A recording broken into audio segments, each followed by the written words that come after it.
I want to touch more about your soul wealth thing. That was one of the big things that I wanted to talk about today, because I've really found it interesting, and I find myself thinking about it, because I feel like I have a lot of questions about it. I want to first ask you, how did you kind of come up with soul wealth? How did you kind of think about it? And then how does one, this is fun, but I want to know how one achieves or accumulates soul wealth, because that's something that I really, I'll just be honest with the business that you're totally fine. Yeah. Thank you. I appreciate that. And I have a lot of questions, but to add some context to my question, I've found that, in the 8.5 months since co-founding my real estate video business with Jonah, that, the motivation for monetary wealth just isn't really strong. It's just, it's like, I haven't paid myself. We haven't paid ourselves yet with the business. We've been reinvesting all the profit, but, I'm just like, I want to be rich. I want to be rich. I want to have a nice, comfortable amount of money. And coming from the Midwest and living here in California, like, I need to be able to get to a certain level of financial stability to, thrive, and to pay my rent and to do all these things when I graduate. But I've just noticed that, not almost everybody, because we hear only about the negative ones, but, I feel like fame and wealth corrupt a lot of people. And one of my really big goals is, I want to accumulate wealth, but I also want to put that wealth to work and to on social issues that I find important. And I just wanted to know, first off, where did soul wealth come from? But also, is it, in your opinion, possible to accumulate soul wealth alongside financial wealth, or are those two things mutually exclusive, or you can't have both? Bro, first of all, I gotta commend you. Condemn. Those are so different. Condemn. I was like, oh fuck. You guys are all good. Bye. First of all, I gotta commend you because you're very honest, saying I want to get rich, and also just the way you ask me questions, and it's just very just enjoyable for me. It's a new, fresh taste. I feel the guest is challenging me, and these are things I've thought about a lot because it's literally my brand. And so, to answer the first question, there's a lot of multiple. How did I get to soul wealth? Yeah, dude, there's so many things that led into it, but I'll say there's a big three, and one was hugely due to my ex-girlfriend, which was, as we talked about a little bit before the podcast, I dropped out, and dropping out came with huge pressure because I felt that I needed to be successful. I had the motivation of proving my parents wrong, which I think people sometimes glorify that motivation of proving them all wrong. When you get to this level, all the friends in high school are going to look at you and people are going to look at you. I used to glorify that motivation. I think it's horrible now. It's not a good motivation. Because that motivation comes from not being enough for yourself. And you think that by proving people wrong, you're going to fill It's giving their own opinions validation when you shouldn't really worry about it in the first place if you were happy with where you wanted to go. You're basically saying I'm putting my happiness in what other people think of me. And you think that by getting to a certain level, sure, some people are going to glorify you, but then other people are going to hate you. No, yeah, and that's external too. That's external to your own. So the first thing is that I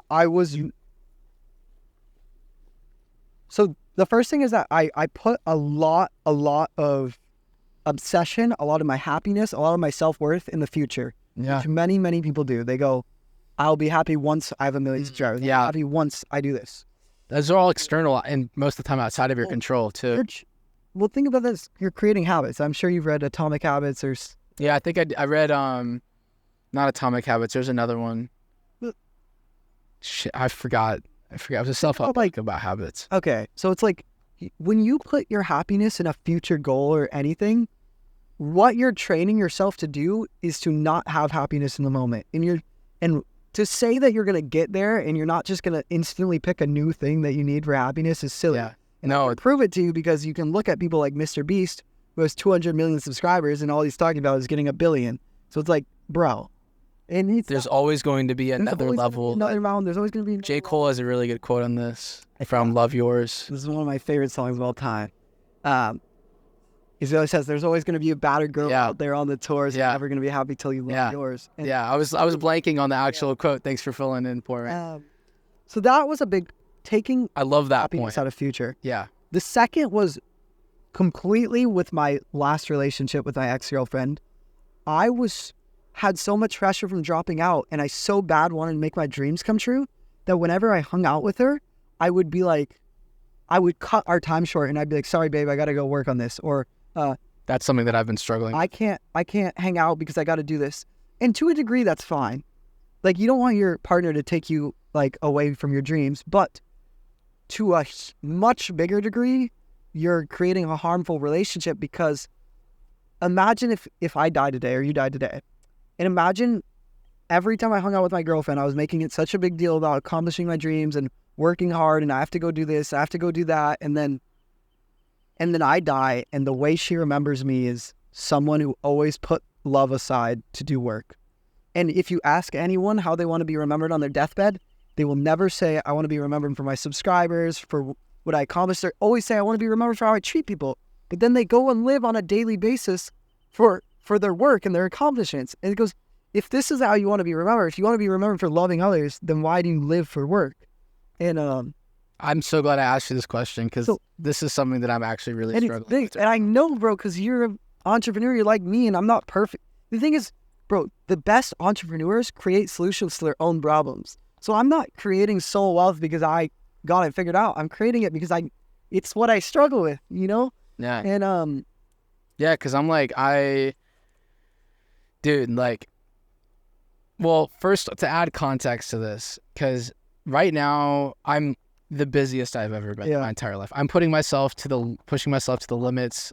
I'm finishing up school right now. I'm in 20 units, building this business, and still, like, I don't, like, dude, and school's been killing me I had like 6 group projects, but I've reached a lot of breaking points in the last couple of months just because of how much emphasis I've been focusing on work and building my business. And I think one thing that really I've been like seriously struggling with is just trying to get myself to a point where I don't even have to think about work.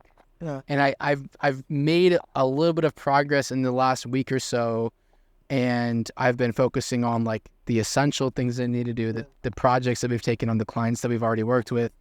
But I don't even know, dude. Like, I'm at a loss right now, because it's like I've been not paralyzed, but I've been really struggling with exactly what you mentioned of like setting my own happiness aside, not even just setting time aside from, you know, hanging out with my girlfriend, who's the most supportive and loving and just like downright like perfect person on this planet.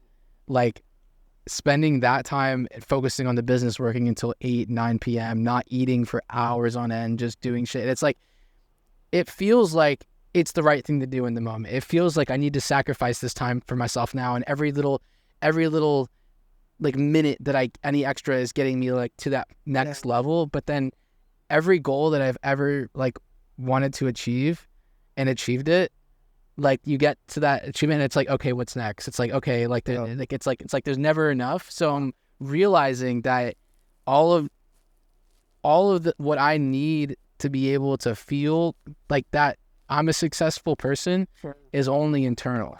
And I'm still struggling with trying to find that and having to accept that in like, I am okay with all the work that I'm doing. And like, to another point on that end is, even when I do put myself away from work, even when I do shut my phone off because it's like, I don't even want to look at it, I still find my mind really hard to quiet and really hard. And I think it's just because I'm struggling with this, I want it so badly feeling, and I'm putting this pressure on myself to, when I graduate, be able to live off of it, which is a really big external pressure. But like, it manifests itself in a bunch of different forms, mostly anxiety, restlessness, and dread, which is fucking a terrible feeling, dude. I'll like wake up and I don't know if it's because there's a lot of things going on with me right now. Like I'm in the middle of a cut right now, and I'm just not having as much food in me, so I'm not waking up as early as I should.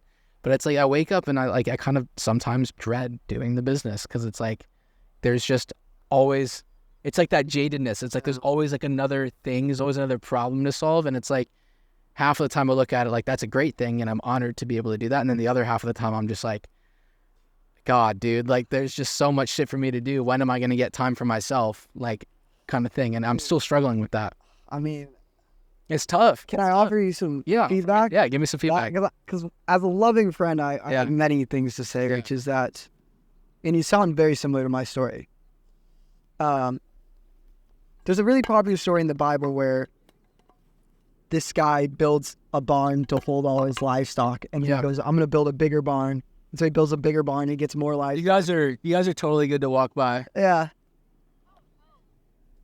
Okay, sorry. No, you can just walk by. Yeah, you're good. All good. Have a good time at the beach. Where he builds a bigger barn, and then he goes, "Oh, I want a bigger barn." So he builds a bigger barn, and he goes, "I want an even bigger one." So he works and builds, and then he goes, "All right, I'm gonna sit back and relax and enjoy this awesome barn that I built." And then he dies the next day, and God says, "You fool! Like you fool! You live for the future, and now you don't even get to experience it." And we as humans, we live as if we're owed. Like, if I had a friend 2 Sundays ago, a childhood friend. I hadn't talked to him 5 years. Motorcycle accident, died, and I'm sorry. And it was hard, but it's like we look at that and we go, "He's 22 years old. That's a tragedy." We act like people are owed 80 years minimum in life, but it's like, no, you're not. Like, you didn't create the earth, you didn't create that as this guy. You see tragic deaths all the time, but you live as if you're owed 80 years, and that all your friends are owed 80 years. And it's like, that's a really, really, really, really good point that I've often thought about. But I have more. I'm gonna go in on. Keep going. Go in on me, dude. First of all, like, jobs don't love you, people love you. So, but you allocate 99% of your time to jobs. It's like 80%. Okay, 80% of your time to jobs and 20% to people. But why? Jobs don't love you, people love you. And here's the real ringer to it all, though, which I can say from anecdotal research, is that we consider efficiency equal to time. So we go hours in equals like output. So if I'm up till 2 a.m. and I'm grinding all day, that means I'm going to have the most efficient work. It's not true. That's not true. Yeah. But it's like, I think like, so in the self-help world, there used to be a really big thing about waking up at 4 a.m. Wake up at 4 a.m. Wake up at 4 a.m. Still is a big thing. Wake up at 4 a.m. But now there's a competing narrative with sleeping really good, where people are saying, "Oh no, it's all about sleep. The better you sleep, the better you perform." Yeah. But I would go, something I found in my own life was that I work much more efficiently and much harder when I'm spending more time with the people I love. And the equation is that's like the broader equation. But to zoom in micro, it's like, if I were to say, "Hey, do you work better if you're more fit or you're unhealthy?" And you would say, "Well, more fit. That's why I go to the gym." Yeah. And then I would say, "Well, do you work better if you're happy or unhappy?" And you would say, "Happy." "Well, do you work better if you're stressed or less stressed?" You'd say, "Less stressed." So what are the things that make you less stressed? And it's not sitting in front of a computer for 8 hours. No, it's not. Forcing. And so it's like, but people like me and you, we conditioned ourselves to make like time equals my career. Time equals what's going to happen in my life. But it's like, first of all, that's not always true. I've noticed for sure that I'm more productive when I spend more quality time with people. But second off, this is the scam to it all, is that there is a scam for it. This is the scam to it all, is that if you had all your dreams come true, like you said, "Oh, I want to be rich," and you hit the richness, you can live in San Diego, you can buy a mansion, you can do all this, do you think that you're going to get more time back? People think that I'm going to get, the more money I make, I'm going to get more time back. No, you're not. You're going to have more employees. You're going to have more stress. More headaches. You're going to have more employees, more stress, more headaches. You're going to have to pay housing fees. And you think you think that your relationship with people now, that when you make more money, it's going to get better. No, it's not. It's going to get worse. So I feel like I'm caught up in this. I feel like I'm caught up in this mind state, or in this just state where it's, I 100% agree with everything you're saying. I mean, I have so much to say. No, I 100% agree with everything you're saying. I think I'm in this state right now where it's make or break for me. Yeah. It's very much like, I know exactly what you're saying, and I know, like, and actually it's the craziest thing is that I know that that's what I need to be listening to, but I'm also at this point now where, like, I got a semester left in school. I need to know, and I need to have a financial future for myself.